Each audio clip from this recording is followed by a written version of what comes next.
Why did this go off? Okay, now we are live on the same old stuff. Can't get us a viewer on YouTube to save our freaking necks. So Hey, last time we had 2. we had 2 on Twitch. Get this tick, then I mean it'd be a full house. You know what I mean? It really would. But anyway, here we are. Slay it with our chest. So I've got some stories. I found some stuff. Okay. Good. Have y'all heard of Jane? Let's see. This lady's name is Jane Toppan. You ever heard of her? No. Nope. How about, I know you've heard, let's see. This guy's, now I think he was a German. His name was Niels Högel. Oh. What's that last name? Charles Cullen. Have you heard of Charles Cullen? Actually, Yep. maybe I have heard of him. All right. So, this first one, this lady was a little, she was a go-getter. So, her name is Jane Toppan. And so, she looks like she lived in Cambridge, Massachusetts back in the late 1800s with a woman named Honora Kelly. Wait a minute. So, we're talking about... No. We're talking about a woman named Honora Kelly, but history knows her as Jane Toppan. But the thing I saw that she was also called Jolly Jane. Oh, Jolly Jane. Yeah.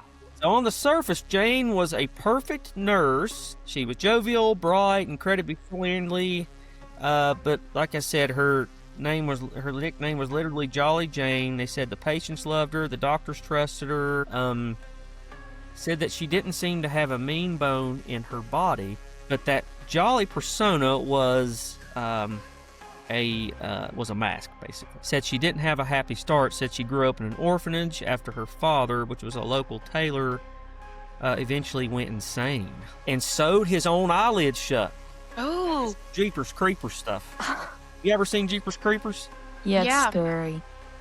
I Still have nightmares about that truck. I do too.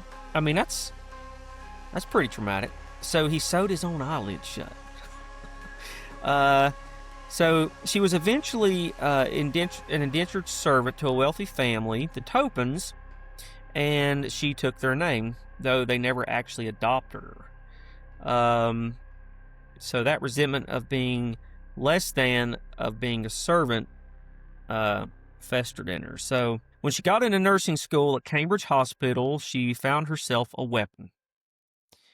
She became obsessed with autopsies.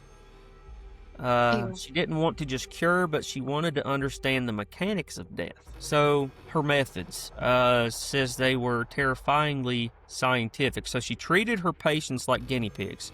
She would administer a mixture of morphine and atropine. And this was in the 1800s? Oh yeah, that's what it said. So she would alternate these drugs to see what the human body would do. So she described it as playing with their nervous systems. She would bring them to the brink of death, then she would pull them back in. Well, yeah, I'd say so. She would push them over the edge. Okay, here we go. Now it gets a little bit dirty. But the sexual sadism is what set it apart. She confessed later that she derived a thrill from climbing into the hospital bed with the patients as they were dying. She would hold them, look into their eyes, and feel the life leave their bodies.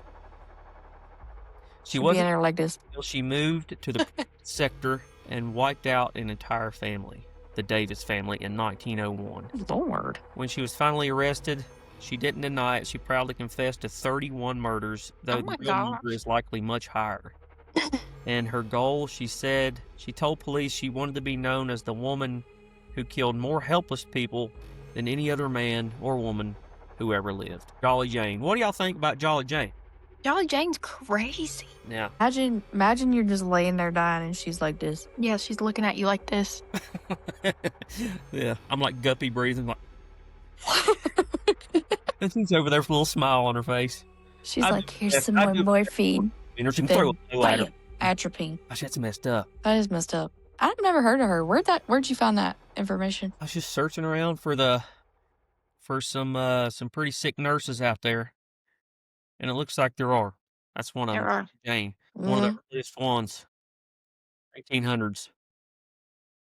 So, this next one, I wish I could say his name right. Niels Högel, probably Ogle. So this guy had a god complex. Ooh. About a century later in Germany, the years 1999 to 2005.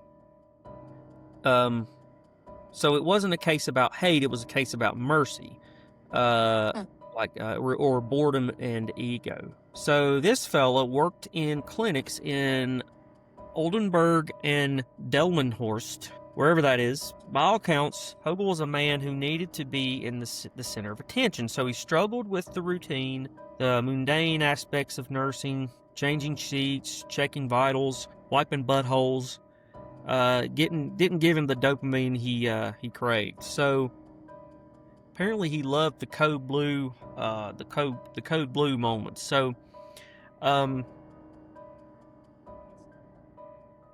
So anyway, he decided to manufacture his own code blue moments. So what he would do is he would get a drug called, oh man, what is this? Algemine? Agmaline? I don't know what that is. So it's Agmaline maybe. So it's an antiarrhythmic agent used to treat heart rhythm disorders. If you give a massive dose of this to a healthy heart, it causes cardiac arrest almost instantly. God. So he would inject stable patients, people who were ready to be discharged, just so he could discover them crashing. He'd sound the alarm, start CPR to try to save them. When he succeeded, he'd walk around like a king. Oh my Praised God. by his colleagues for having a sixth sense in spotting crashing patients. And one doctor gave him the nickname Resuscitation Rambo. No. So the sheer scale of this is hard to comprehend, but he was convicted of 85 murders. I've never heard of this fella. I haven't my either. God. But patients were cremated and records were lost. Police suspect that the real number is over 300, which would make him one of the worst serial killers in world history. 300 people. That's crazy. There's Why is there no really- documentaries on these people? Yeah. I don't know, but this is what starts it, you know? I know. This is the spark. So at the worst part, his colleagues knew something was up. They noticed that the death rate spiked whenever he was on shift. Yeah, I'd freaking about- say so. They joked about Death Watch or a Death Watch with Niels, but for years the hospital administration did nothing because they didn't want a scandal. They let a serial killer roam the halls because the paperwork of firing him was too messy. That's crazy. People like that exist in the world. That's scary. Mm-hmm. So yeah, What was resuscitate. that one nurse that oh my gosh. There was like a recent not recent, maybe like the last few years, but he was like putting insulin in fluid bags. Yeah, That's the other guy that we're talking about, right? Charles Cullen. I think. Yeah. I think that Okay. it's him. What was that documentary called? Like The Good Nurse or something. It was like a show. The Good Nurse. Yeah. I never It's watched. crazy to me. But yeah, so the last one, Charles Cullen. So it happened in the U.S., New Jersey, and Pennsylvania, and went on for 16 years, ending in 2003. He was called the Angel of Mercy. He was a deeply depressed person with a history of SI attempts and erratic behavior. He worked night shifts, often in the ICU or burn units. So his weapon of choice was digoxin and insulin. He would order these drugs through the automated dispensing cabinets, or sometimes just steal them and inject them into random IV bags hanging in the supply room. He didn't even know who would get the bag. It was Russian roulette with the patient's life. Woo. That's messed up. Like, that is crazy. That's why I don't use it. If there's an open saline bag in the room, Oh, I never use I it. squeeze it a little bit or I don't use it. No, Really? I don't use That's it. why? This is the reason why? Yeah, because I watched that show. Really? But like, that's terrifying. I mean, I've never even thought to do that. I'll just grab my bag and go. So when the patient received the spiked bag, their blood sugar would crash or their heart would stop, and it looked like a natural complication. It's crazy. How So did they end up catching him? the system protected him. I don't know. I'm gonna see if it gets to it. So Cullen worked in 9 different hospitals. At almost every single one, he was suspected of harming patients. He was found hiding in supply closets and he was seen trashing meds and caught violating orders. So did they call the police? No. The hospitals were terrified of lawsuits and bad PR. So instead of firing him for calls and reporting him to nursing board, they would let him resign. They would give him a neutral reference or simply say, dates of employment confirmed, and send him down the road to the next hospital. They played pass the trash with a serial killer.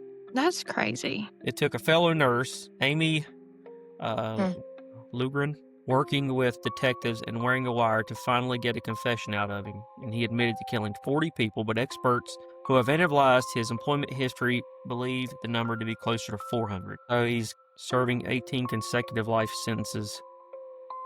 That's Oh crazy. my gosh. I didn't know that he was still alive. Yeah. Charles. That is insane. It's scary. That's very scary. Like, people like that exist in the world. I Like know. Angel. Yeah, his face. He looks like a little punk, too. Can you show us a picture of him? I don't know. I don't know if I can or not. You can't really hardly share anything unless it's unless you like buy it off of Getty Images or something, because everything's okay. copyrighted. So I can't. And plus, it's probably not going to let me share it anyway because of my connection all the way out here. What y'all think about those folk? It's scary. I know. I don't know why, but Jolly Jane, she didn't freak me out that much. But that last one, that's crazy to me. Yeah. Yeah, Like- because after I watched that documentary, I started looking at people different. I was like, I I wonder know. if they're doing this. Because that would be so, like, easy to do. And you would I never know. know. So we give insulin every day. Yeah. Like, you would never know. No, I wonder it's how much crazy. insulin, like, he was putting in those bags, though. Like, it'd have to be quite a bit. Yeah. I don't know. I don't wonder if it was like rapid or, you know what I mean? I don't know. That's the luck of the draw, I guess. Like, you're bolusing. Like a liter saline bag. So I mean, like if the patient's on just a KVO and and they're laying there and they're just slowly getting tired and like lethargic and I mean, you wouldn't even think to be like, hey, let me check this normal saline bag here. Yeah, no, you wouldn't think that because it's But just you wouldn't saline. know, I guess. yeah. But, like, that's crazy. Imagine you're just, like, bolusing, like, your whole bag of fluid. Oh Yeah. Like, And it that's has what you insulin in it. needed. Yes. Like, you're bolusing all that insulin. They're just up and talking to you, and then they're like, Yeah. dead. That's crazy work. It is crazy. So looks like I don't like we got another viewer on Twitch here, but that's it. That's it. I'm telling you, once we get it on TikTok, it's gonna go. It's gonna go to the Gonna moon. go viral. Yes. Yeah, we need you to figure out TikTok. I'm Figured out literally not tech savvy at all. I'm not either. and do what? I said I'm not tech savvy. Oh. I don't know what to do. So, stream keys are for certain verified accounts. Please use Live Studio instead. Hey, Kirsten, is Rhett Yeah. getting tripled tomorrow? Stream key. No. Oh, well, QR code in the Live Studio. Add source phone camera. Hold on a second. Let me check and see. Let me check and see because we could get on there and start just Going- Yapping. you know what I mean? Studio. I don't see it. I don't see a QR code on Live Studio. Maybe Taco Bell will sponsor us. Why Taco? Just want to meet him right now. I could go for a Mountain Dew Baja Blast. So good. They are good. Oh gosh. Who's got the TV on? Let me guess. Not me. Kirsten's probably watching like that stupid movie again. No, I'm watching Mean Girls. I'm sorry, but That's- the volume was super low. I don't know how you hear it because I can barely hear it. I'm doing my pals. I got 5 more slides to go. Go today. What? You didn't go? Why? No, he withdrew himself. Withdrew and I signed myself up for February. Oh, I'll tell Kim that I'd like to do it in February too. I have to do the 2-day one because I've never done it. Hey, Rhett, guess what? Yeah. I can make DB cookies. Whoa. DB cookies? Yes. Learned how to make them. Did you? How was that? Was that fun? It was so much fun. Really? We got tipsy with DB. Oh, she didn't get tipsy. No, she didn't, No, but we we did. did. Y'all got tipsy. Oh, Yeah. God. Bad. Pleasure talking with everybody. Say it with our chest. We'll catch you next time. What's the